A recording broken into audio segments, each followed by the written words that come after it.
નમસ્કાર દર્શક મિત્રો, હું છું રૂપલ લુણીચિયા. સંપૂર્ણ ન્યૂઝમાં આપનું સ્વાગત છે.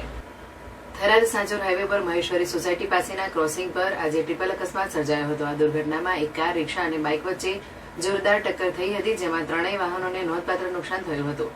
અકસ્માત એટલો ગંભીર હતો કે કાર હાઈવેની બાજુમાં આવેલી જાળી તોડી અંદર ઘૂસી ગઈ હતી. સદનસીબે આ અકસ્માતમાં કોઈ જાનહાની થઈ ન હતી, પરંતુ કેટલાક લોકોને સામાન્ય ઇજાઓ પહોંચી હતી. ઘટના બાદ આસપાસના લોકો તાત્કાલિક મદદ માટે દોડી આવ્યા હતા અને ઇજાગ્રસ્તોને સહાય કરી હતી. આ ક્રોસિંગ અકસ્માતો માટેનું હોટસ્પોટ બની ગયું છે, જ્યાં અગાઉ પણ અનેક વખત દુર્ઘટનાઓ બની ચૂકી છે. સ્થાનિક અગ્રણી વાલજીભાઈ મઢવીએ આ સમસ્યા અંગે વારંવાર મીડિયાના માધ્યમથી તંત્રનું ધ્યાન દોર્યું છે.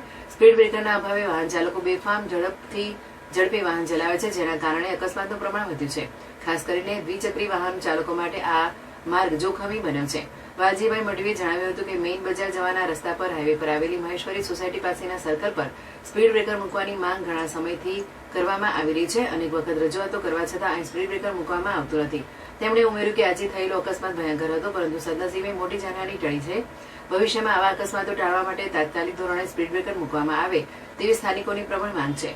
આ અકસ્માતના કારણે થોડા સમય માટે હાઈવે પર ટ્રાફિક પણ પ્રભાવિત થયો હતો. બનાવની જાણ થતાં થરાદ પોલીસ ઘટના સ્થળે પહોંચી હતી અને આગળની કાર્યવાહી હાથ ધરી હતી.